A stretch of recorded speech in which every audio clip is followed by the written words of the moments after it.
né? Mas a gente tem aí uma aceleração desse processo de 100 anos, demorou 100 anos. E hoje, eu acredito que a gente viva um mundo em que seja mais acelerado a, a produção científica. Hoje a gente tem uma inovação, uma produção científica mais acelerada, tá? Até para nos salvar da peste, né, nós Isso. requeremos ciência.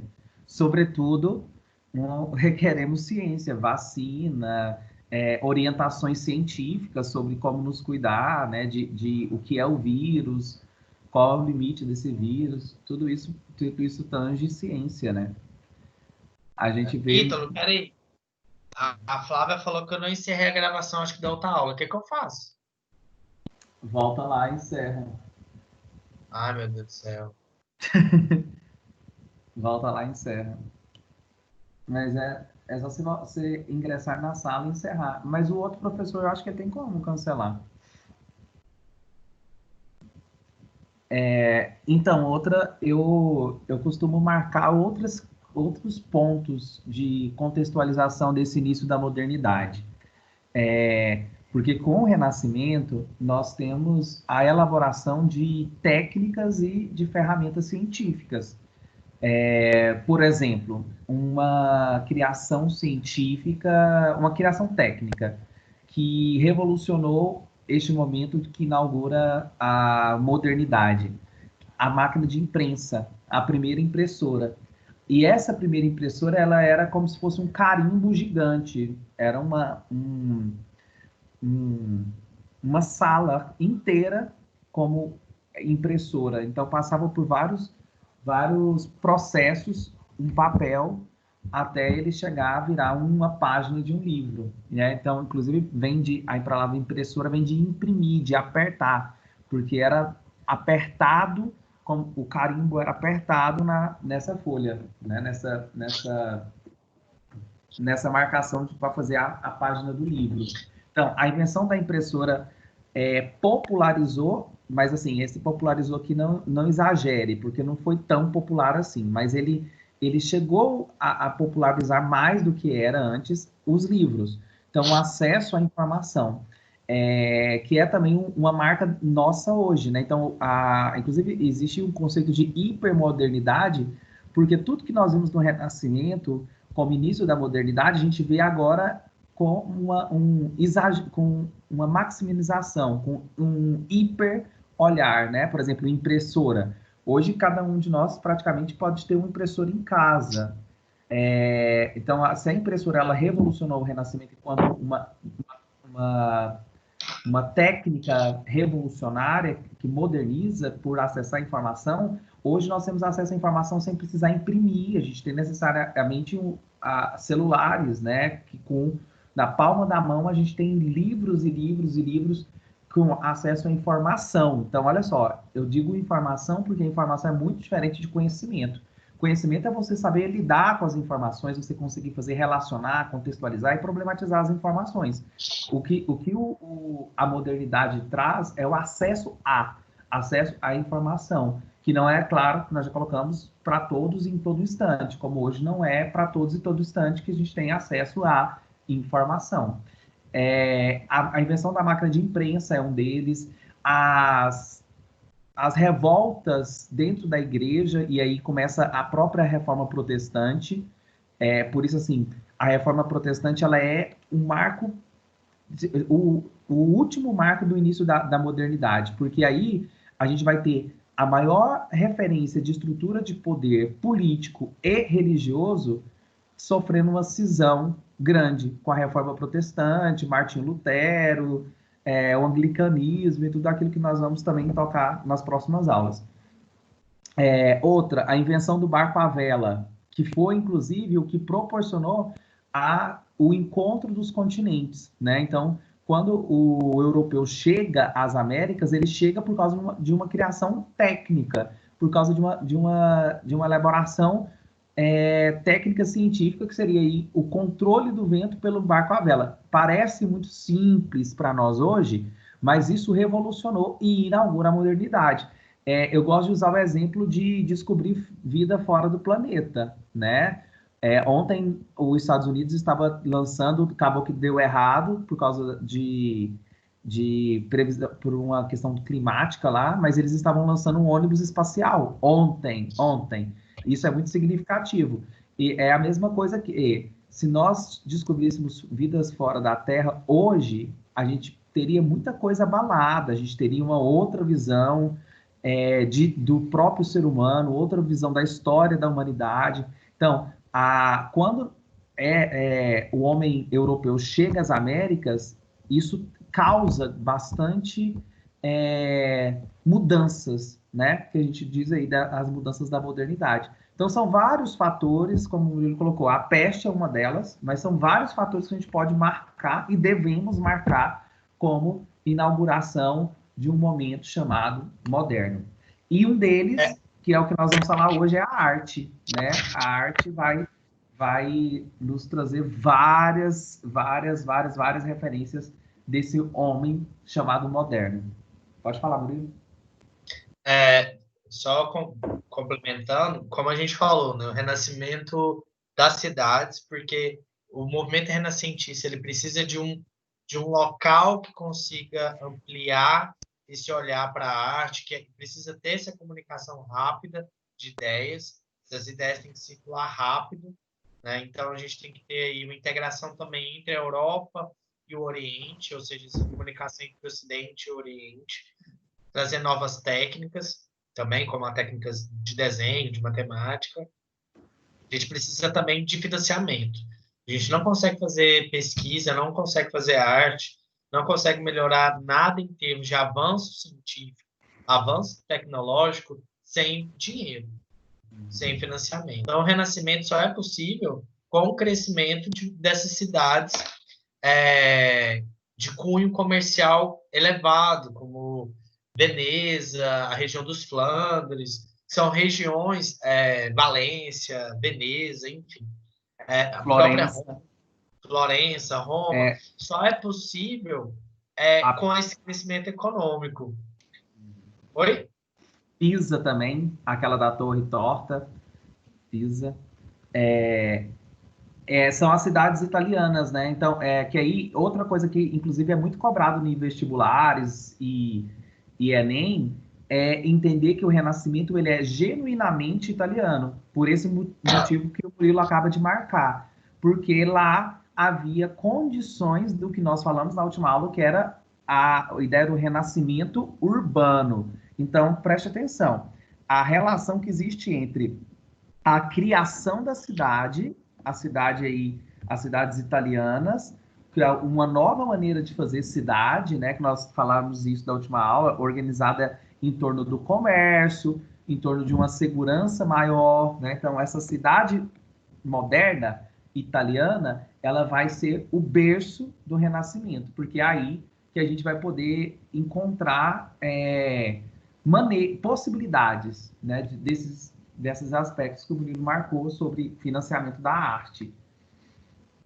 E também da cultura, né? Vamos ter obras de filosofia, vamos ter pesquisas de matemática, física, tudo que vão acontecer ali, né? Ali nesse o berço chamado berço cultural europeu, o berço do Renascimento, a Florença, principalmente Florença, Veneza, Pisa, como os lugares do Renascimento. Então, o nascimento da burguesia e criação de novos valores. Aí, por isso, essa criação de novos valores, eles vão fazer o quê? Tem um negócio chamado classicismo. Classicismo, marque isso. Que é a retomada da cultura clássica greco-romana. Então, a principal crítica que os renascentistas fazem é a crítica que a Idade Média foi a Idade das Trevas, que hoje nós sabemos que é uma expressão preconceituosa, porque ela generaliza, né, e descarta aspectos que tiveram bons na Idade Média. Então, a gente chamar de Idade das Trevas é fazer juízo de valor. Então, não é legal a gente fazer isso em história, mas a gente diz que os renascentistas chamaram a Idade Média de Idade das Trevas para entender o que eles estavam propondo, que é uma retomada, por isso a palavra renascimento, né? Renascer do classicismo, renascer da cultura greco-romana. Então, essa primeira característica aí do renascimento. Quer falar alguma coisa, Murilo? Não, é só com relação à recuperação da cultura greco-romana, porque a Idade Média, justamente, ela fez foi o quê? Tentar apagar essa cultura greco-romana por ela ser considerada de uma cultura pagã, não cristã, não católica, né? Então, quando os renascentistas voltam a esse valor da cultura greco-romana, é também uma forma de afastar afastar um pouco esse poder espiritual e temporal da igreja, é retomar o homem nas medidas essenciais da criação de tudo. Deixar Deus de fora dos filósofos e colocar um pouco da racionalidade humana. É buscar a razão no homem. O homem por si só ser dono do seu próprio destino e das suas construções. E isso os gregos e os romanos faziam muito bem isso, né? Até a ideia de expansão de território, a ideia da filosofia grega de colocar entendimentos humanos e até os próprios deuses gregos, que eram deuses extremamente humanos, com sentimentos humanos, que se pareciam mais com nós do que, por exemplo, o Deus cristão. Então, a retomada da cultura greco-romana ela é muito importante, porque é essa racionalidade, é tirar um pouco o espiritual e colocar um pouco da razão, e você ser dono da dominação natural das coisas. Deixar um pouco apenas a vontade divina, como eu falei na última aula das cruzadas, que Deus faz isso, Deus faz aquilo. Não, peraí. Tem que ter um estudo, tem que ter um planejamento. Nós somos responsáveis por isso. Sim. Tem um filme muito bom, que ele é muito antigo, mas ele é muito bom para entender o Renascimento, que é O Nome da Rosa, né? No Nome da Rosa, só para quem não leu, é do Humberto Eco, é um livro, na verdade, e virou um filme. E aí eu indico que vocês assistam ou leiam um livro que é muito interessante. É um CSI medieval, porque começa a aparecer crimes e eles começam a investigar os crimes. Então, como começa a aparecer gente morta dentro do convento, em volta do convento, os monges começam a fazer o óbvio na Idade Média, que era dizer o quê? Que era o anticristo. Então, se era graça, era Cristo. Se era desgraça, era o anticristo. Então, a lógica era sempre essa. Se é o bem, é Deus. Se é o mal, é o diabo. Então, esse dualismo lógico do teocentrismo, ele é quebrado nesse livro quando um monge fala, peraí, e se for alguém que está matando essas pessoas?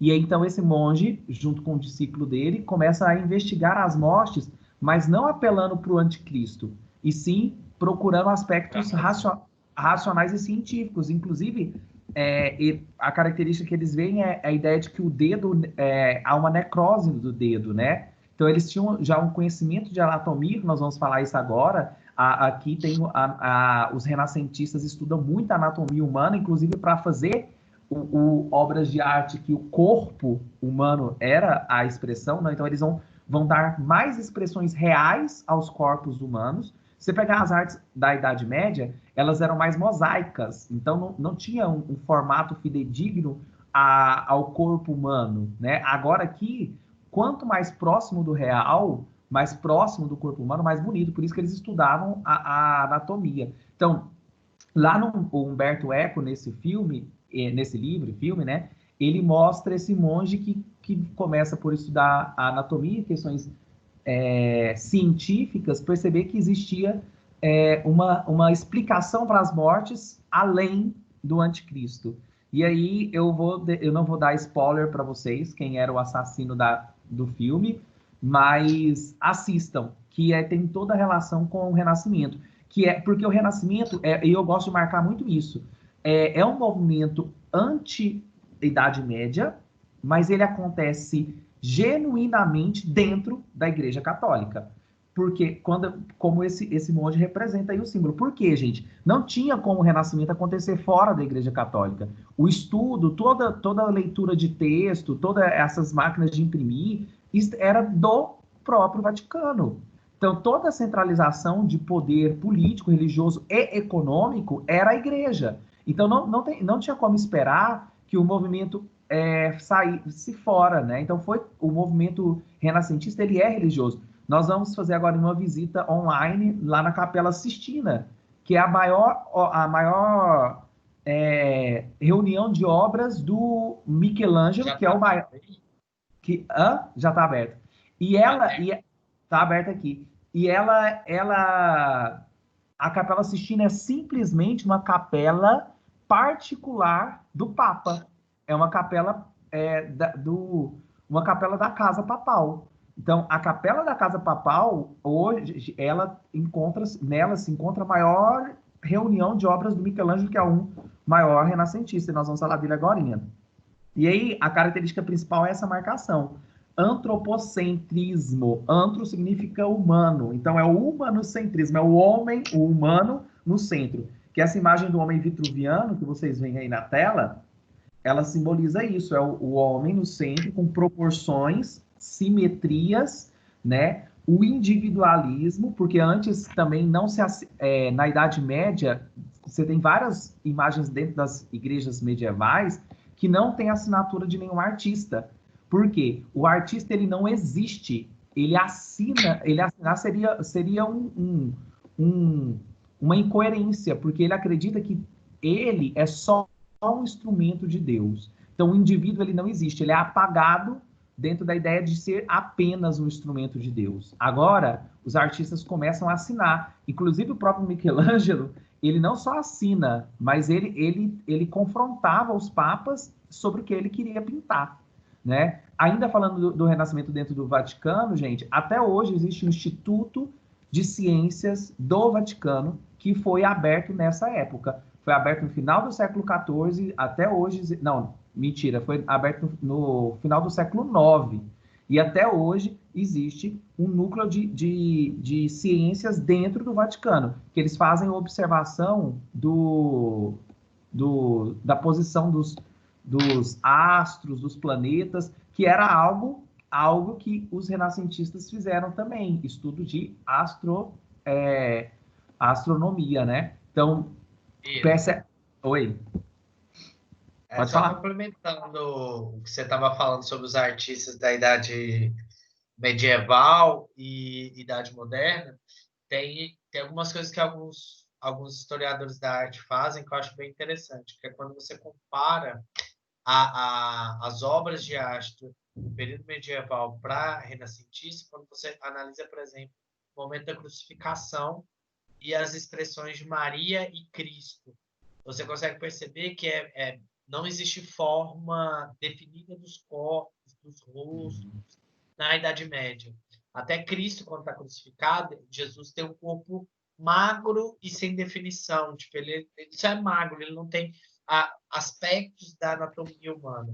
Já quando entra na Idade Moderna, com o estudo da anatomia humana, com a representação do homem vitruviano, Cristo já aparece todo definido, os músculos são bem definidos, a musculatura do braço está bem definida, do peito comprimido, do abdômen, porque da crucificação, as expressões de Maria, o músculo do rosto fica melhor marcado justamente pela busca, né, da perfeição e a busca por aproximar essas obras ao estilo grego e ao estilo romano, algo que, para alguns, inclusive, historiadores da arte, existe uma crítica que, às vezes, o Renascimento ele não quer ser uma arte, ele quer ser uma cópia do real.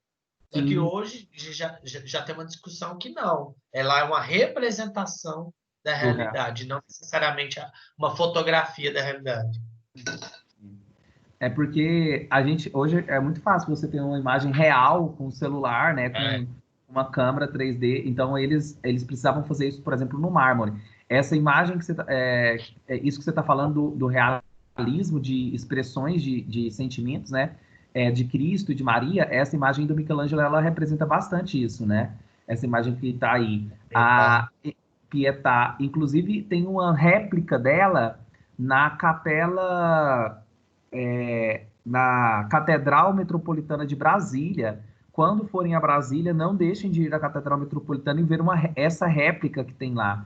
A réplica, de fato, eu conheço a original, quando fui ela está no Vaticano, ela está na Capela de São Pedro, na Basílica de São Pedro, aquela basílica que o Papa faz a missa do galo, que é transmitida, aquela basílica que tem aquelas colunas daquela basílica, são 23 metros de altura, só as colunas de dentro da igreja, de dentro do lado do altar. E essa imagem do Michelangelo, ela está do lado direito, na hora que você entra dentro da basílica. E a réplica que está em Brasília, inclusive, é melhor você ver a réplica, que você chega mais perto da réplica do que da original. E é muito incrível isso que você acaba de marcar aí, Murilo. A ideia do sentimento de Cristo. Você olha para o braço de Cristo, você parece... definição, costela. As veias do braço dele. No mármore, você consegue ver onde que passa as veias, assim. E bem fidedigno à anatomia do real. Eu vi essa réplica no MASP, mas a réplica que eu vi no MASP da Pietà, quando você vê o pé, você vê a cutícula da unha no pé. É muito doido. Você olha e fala assim, gente, como assim? Tipo, é como se a pessoa tivesse sido jogada cimento em cima dela, pedra, sei lá o quê, e a pessoa tá ali. Porque a expressão é muito forte. O próprio Michelangelo, ele tinha, a hora que ele terminava as obras, essa Moisés mesmo aí, ó, ele tinha essa ideia de, nossa, é real, é real. Essa Moisés, ele deu uma crise de choro quando ele terminou esse Moisés, e bateu na estátua e chorava, pedindo assim para Moisés, fala comigo, fala comigo, fala comigo. Eu sei de Davi, que diz que quando ele termina, ele falou assim, que ele bate na perna do Davi e fala, pode andar. Pode andar. Esse Moisés diz que ele teve um surto terrível, porque essa Moisés aí, ela também é uma das maiores obras dele. Essa é uma imagem de um túmulo de um papa. Um papa em vida encomendou o túmulo dele pro Michelangelo. Michelangelo fez. Inclusive tem um papa deitado em cima da cabeça do Moisés, aí tem o papa deitado. E aí ela está uma igreja da Itália, eu esqueci o nome da igreja. Essa imagem, ela é pensada para ter, porque dizem que o Moisés era temperamental, né? A Bíblia fala isso. Aí o Michelangelo, pensando nisso, fez 7 pontos de temperamentos para o Moisés. Então, de um lado você olha e vê Moisés com raiva, no outro você vê Moisés ansioso, no outro você vê Moisés irado. Então ele fez 7 pontos de vista para a mesma obra, mas cada ponto que você observa, você vai identificar um tipo de expressão do Moisés, que é essa tentativa que nós estávamos falando aqui de humanizar, né? O humanocentrismo e humanizar as obras de arte, partindo, sobretudo, da anatomia humana. Vamos lá.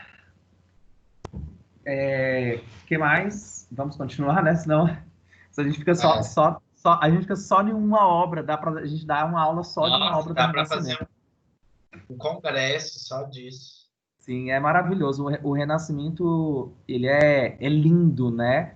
Que, como nós estamos colocando e marcando aqui, essa elaboração de arte, de ciência, que perdura até hoje.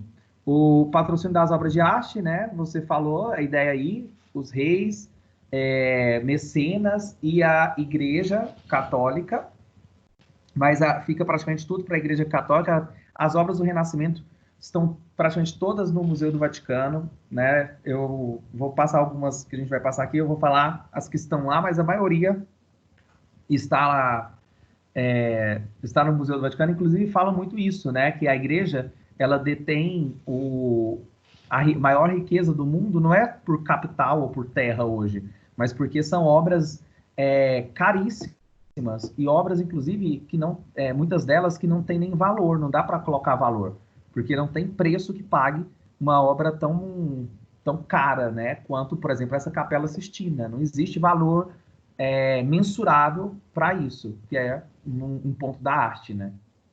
E Só as cidades... complementar. Pode falar. Não, pode terminar. Eu ia falar, as cidades nós já citamos, né? As principais Isso. renascentistas. A Veneza, que ela entra o canal do mar dentro de Veneza, então era muito ponto comercial ali.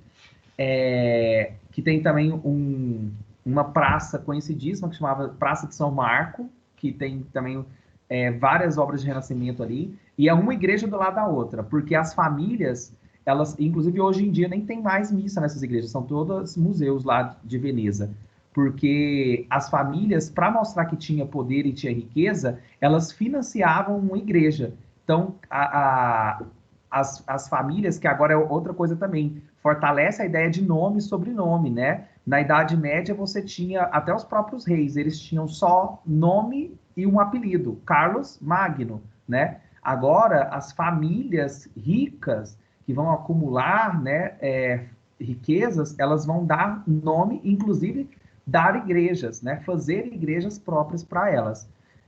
Veneza, Florença, né? Que é o lugar que nós vamos citar também, que é o Nicolau Maquiavel, Milão. Pode falar, Murilo?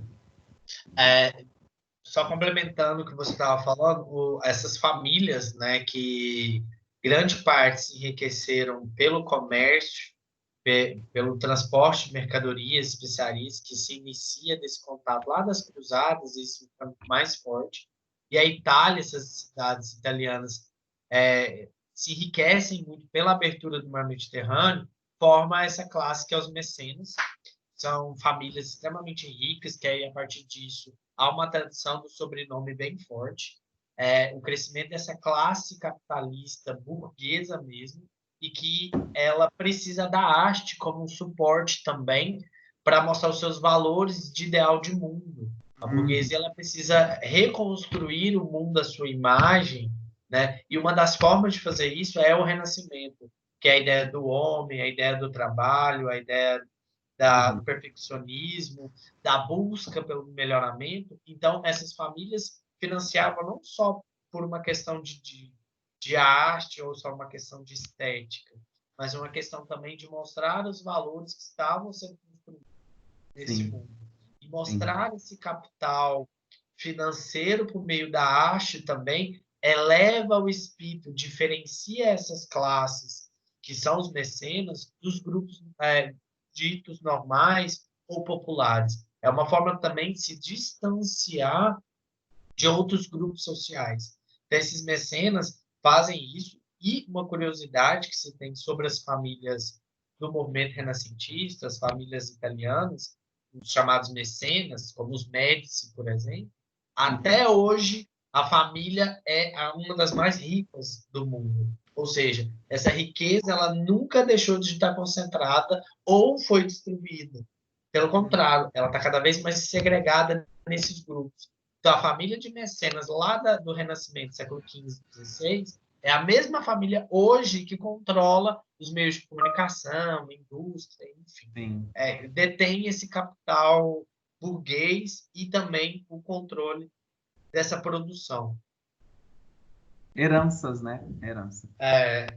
Agora nós vamos fazer uma visita online aí, em 3D nessa Capela Sistina, que vocês estão vendo a imagem, mas dá para vocês perceberem nessa foto que existem vários elementos, e outra coisa também que eles trabalham bastante na produção artística é a ideia de simbolismo, né? Tem muitos símbolos nas obras. E aí, a valorização dos elementos estéticos, anatomia humana, nós já marcamos isso, né? Está bem marcado aí que a anatomia faz parte da perspectiva anatômica, o realismo das obras, simetria, mitologia greco-romana, então nós vamos ter deuses que agora eles retomam para o classicismo, retomam para a cultura, mas não como crença. Quando os renascentistas estão fazendo obras E aí vamos lembrar que eles estão fazendo essas obras dentro da igreja, né? Eles estão fazendo obras de deuses que eram considerados pagãos, né? Porque eles são deuses romanos. Só que agora, diferente daquilo que tínhamos na passagem da queda do Império Romano para a era cristã, agora os deuses eles aparecem como mitologia, então aparece como cultura. Então, quando os artistas estão fazendo o deus Baco lá, tá tudo bem, porque sabe que aquilo é arte, né? A igreja está entendendo que aquilo é arte, está lembrando da história dos romanos, mas não estão fazendo não estão fazendo estátuas para adoração. Que aqui já pensar que a igreja não era tão radical assim, porque está fazendo a imagem de um deus, tá adorando? Não, é cultura, né? Humanização desses. Representação. Isso, e aí a humanização de elementos sagrados. Só uma curiosidade com relação à anatomia, né? O estudo da anatomia ele era proibido, né? E a única forma de você saber como o músculo funciona, elementos do nervo e tudo, era dissecando corpos. E era crime. Se você fosse dissecando corpos humanos, você era preso, condenado à fogueira, né? E o próprio Leonardo da Vinci, inclusive, ele foi condenado. Não que ele foi aos cemitérios roubar corpos. Ele colocava os seus estudantes para fazer essas análises. Então, houve essas acusações contra ele. Só que o Leonardo da Vinci ele era muito influente dentro das famílias dos mecenas e dentro da igreja. Por isso ele não vai ser condenado.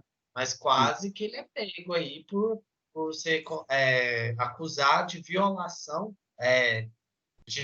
Não é necrofilia, mas é relacionado ao crime de mexer com os mortos, porque o corpo humano, né, perante a igreja, para nós mesmos, ele é algo sagrado. Então, depois que morria, só depois da extrema-unção, que é o último sacramento que a igreja dá, né? A bênção da morte, que os padres dão, é o último sacramento, extrema-unção, ninguém mais poderia mexer com o corpo, deveria ser enterrado, né? Para voltar, para ressurgir na volta de Jesus, por isso que não podia mexer. Por isso que não podia...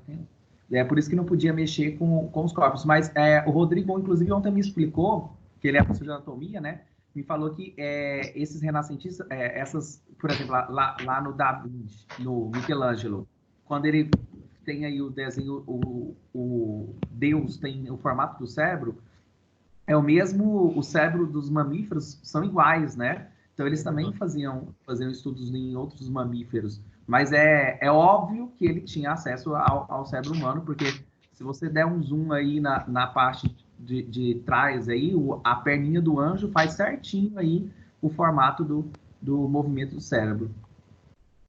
Então a anatomia ela era algo proibido, mas ao mesmo tempo ela era inspiração. E outra coisa que você falou do Da Vinci aí é o poder, né?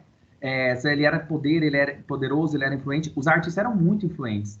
O Michelangelo mesmo ficou 5 gerações de papa dentro do Vaticano e ele tinha voz ativa, ele dizia, ele discutia, ele participava de coisas assim. Então, assim, eles eram considerados pessoas, até porque a arte que eles fazem, né? Eles são incríveis, então eles tinham um respeito, assim, como pessoas, como artistas que tinham lugar de fala, né? Hoje a gente tem essa expressão lugar de fala, mas esses renascentistas, eles tinham lugar de fala por causa da arte, por causa da ciência que eles elaboravam na época ali. Então, vamos lá, o Leonardo da Vinci, aprender é a única coisa que a mente não se cansa, nunca tem medo, nunca se arrepende. Então, o Da Vinci também, ele né, não tem nem como falar como que ele foi, como você colocou aí, poderoso. Ele era bagunçado, né? Porque ele fazia um monte de coisas, assim, que você fala, meu Deus, arquiteto, astrônomo, inventor, diabo a quatro. Então, outra coisa, esses renascentistas, eles tinham vários seguidores que eram como se fossem servos deles. Então, eles meio que orquestravam, por exemplo, da Capela Sistina, o Michelangelo, ele pintou, mas não foi sozinho, né? Tinha gente que ajudava, porque para fazer o tanto de produção que esses caras fizeram, se eles não tivessem, não dá nem para acreditar que foram eles que fizeram tudo que eles assinaram, porque eles são muito, muito, muito, muito, que a gente chama de polivalentes, né? Pintor, inventor, matemático, astrônomo, botânico, arquiteto, anatomista. Então, é muita coisa. E ele é autor dessa obra, que é a obra mais cara do mundo, que não está no Museu do Vaticano, está no Museu do Louvre, que fica em Paris, que é a obra Mona Lisa, né? A enigmática Mona Lisa aí, que o enigma dela, que todos falam, é qual o sentimento que você vê na obra. E aí tem vários sentimentos que essa obra desperta em cada pessoa, né? Deixa eu só responder uma pergunta aqui. O Nicolas e a Ana Laura perguntou: mercenários vem de mecenas? Não. Mecenas vem de mecenato. Significa, é um termo para patrocinador das artes. É quem financiava. E vocês já devem ter pesquisado aí na internet, que vem lá do século I, depois de Cristo, de um conselheiro chamado Caio Mecenas, que conselheiro o imperador Augusto. E aí era uma das pessoas que incentivava o imperador romano, incentivou o imperador Augusto a financiar obras de arte durante o seu reinado, né? Durante o seu império. Então vem daí essa definição. Mecenas, sim. Ainda do Da Vinci, é importante aí também, ele desenhou um helicóptero, né? Ele já pensava em avião no Renascimento. Então, ele não conseguiu, mas a estrutura que ele elaborou, uma coisa que a gente acha muito comum, mas eu desafio aí os nossos alunos a tentarem desenhar sem olhar uma bicicleta. A estrutura mecânica de uma bicicleta. Apesar de ser uma coisa tão comum, mas é muito complexo. Provavelmente você não vai conseguir desenhar, só tentando lembrar. E o cara foi quem fez o desenho da estrutura da bicicleta. Essa também é uma obra clássica dele, cheia de elementos simbólicos, o sal que está caído, o olhar de Cristo, o olhar de Pedro. João é o único sem barba, porque era o mais novo, que era o queridinho de Jesus segundo a Bíblia. Então, tem vários elementos simbólicos aí na feição. Judas, que está segurando as moedas de prata que traiu Jesus. Então, a representação da última ceia, chamada aí de Santa Ceia, né? A obra dele, famosíssima, do Leonardo da Vinci. E o Michelangelo, que é o autor aí da Capela Sistina, também pintor, escultor, poeta, arquiteto e um dos mais clássicos, como nós já começamos a aula falando deles. A pintura do início da nossa aula é a capa lá, a criação de Adão, que é um trocadilho que aí nós precisamos falar sobre o cara, né? A gente já mostrou essa obra também. O Michelangelo, ele coloca aspectos críticos dentro da obra de arte dele, humanistas dentro do próprio Vaticano. A própria criação de Adão, que é essa daqui do início, né? Ela é uma obra que ela traz aspectos críticos, porque o título que ele dá é A Criação de Adão. E aí, essa obra, olha só, ele tem um aspecto 3D já lá no Renascimento. Então, se você olha da esquerda para a direita, parece que Deus está na frente de Adão. Se você olha da direita para a esquerda, parece que Adão está na frente de Deus. Então, e você vai no título, A Criação de Adão. Quem é a criação de Adão? É Deus que é a criação de Adão? Ou a expressão é o Adão que é sujeito da criação? Então, é Deus criando Adão. E aí a indagação, quem criou quem? Deus criou o homem à sua imagem e semelhança, ou o homem criou Deus à sua imagem e semelhança? Então é um aspecto crítico, inclusive considerado aí que ele não poderia falar isso, né, necessariamente dizer que Deus é a mente humana, né, inclusive o formato do cérebro, mas ele faz isso na capela particular do Papa. Ele faz uma reflexão. A crítica de dentro, né? A parte Sim, de sim. dentro.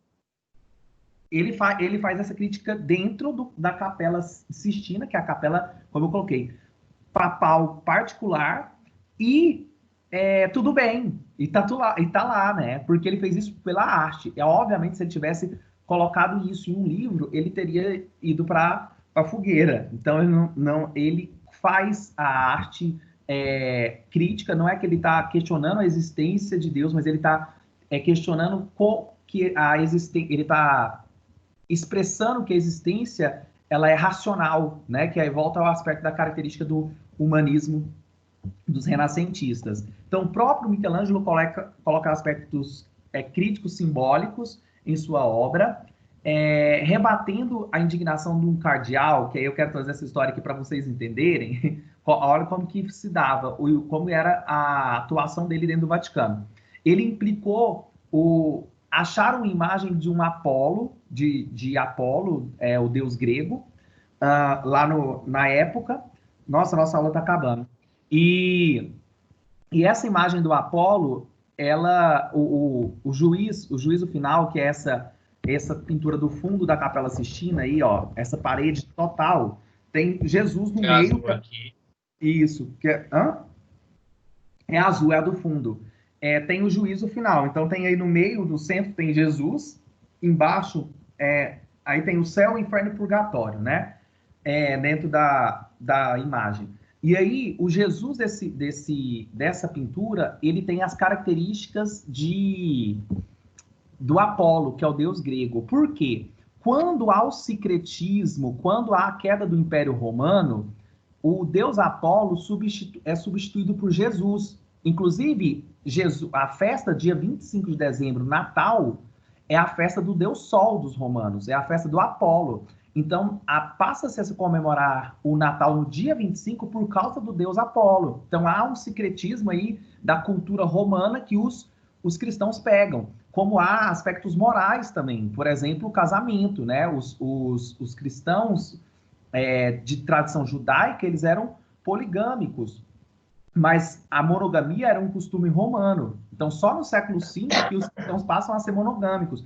Então, havia um aspecto de concepção romana que é herdada pelos cristãos. E aí, quando o Michelangelo pinta Jesus com o rosto de Apolo, ele está mostrando isso, que Jesus foi uma substituição do deus Apolo. Inclusive, a festa do deus Sol, né? Como eu coloquei. O ostensório, que é onde que fica a hóstia, em formato de sol, por causa disso, porque o Sol era o Apolo. E aí, como o cardeal critica ele por isso, implicou com ele, foi falar com o Papa, e aí, ao invés de mudar a pintura de Jesus, ele foi lá e mudou a pintura do demônio e colocou a cara do cardeal. Inclusive, o cardeal que a gente nem sabe o nome, né? Então, você vê, o cardeal que implicou com ele, a gente não sabe o nome, e o nome do Michelangelo a gente está aqui falando depois de tantos séculos. Então, aí, essa ideia aí, ele pintou o cardeal,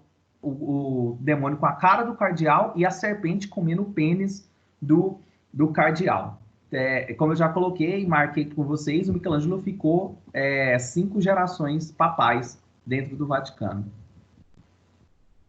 Vamos lá na Capela Sistina? E aí a gente tem aí outros artistas que para falar. Não sei se fica muito corrido.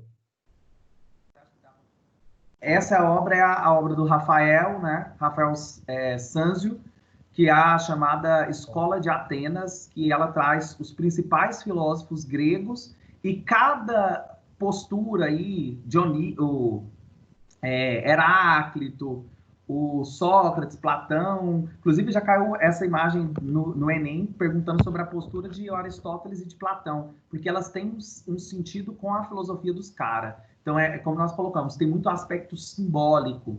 E ela é 3D, né? Você pode ver aí que tem as 3 dimensões. Você vê os arcos aí, dá essa ideia de profundidade. né? Bem lá no Renascimento. Então, você acha que a gente deixa para falar o Galileu na próxima aula? Ainda tem...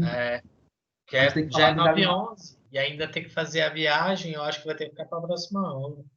Que a gente mexe com Galileu, já começa com a exposição da capela, só 10 minutinhos, né?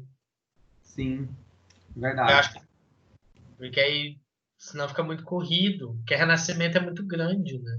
Sim, vamos voltar aqui mesmo. Olha lá, só para vocês verem que nós falamos, a criação de Adão em cima da capela. Olha a quantidade de obras, né? Ele conta a história da Bíblia aqui, ó, desde a criação até o juízo final na capela. A capela, a arte tem esse aspecto catequético também, né? Ela vai, nem boa parte das pessoas não sabiam ler, então a forma deles conhecerem a história da Bíblia era pela arte. Só colocando É aqui pedagógico, né? É uma forma de isso. educação. Cada painel tem o retrato de passagens bíblicas, o Sermão da Montanha, e assim vai. Eu quero mostrar só para a gente encerrar, isso que eu falei aqui, ó, o juízo. Não estou conseguindo virar. A imagem do Apolo, de Jesus com o rosto de Apolo, é essa aqui, ó. Essa aqui. E o cardeal com o rosto do demônio é esse aqui. Mas é implicante, hein? Né? É esse aqui. Olha lá, e a serpente comendo o pênis dele. É esse aí, gente. Então tá bom, vamos encerrar. Na próxima aula a gente continua, né? Termina aí o Renascimento, tem muita coisa para falar. Gente, quando eu fui lá, eu fiquei nesse cantinho aqui em pé, horas e horas e horas com o pescoço. Quando eu dei por mim, meu pescoço estava doendo de ficar olhando para cima, porque são muitos detalhes, do chão até o teto. Essa capela aqui é uma obra de arte.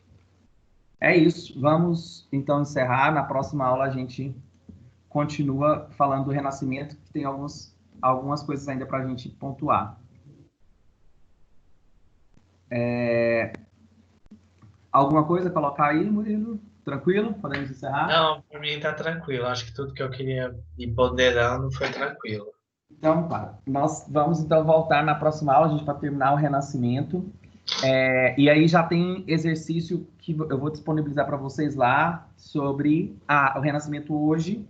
Já programei para abrir hoje, depois das 9h30, já vai estar aberto lá para vocês fazerem as atividades, ok?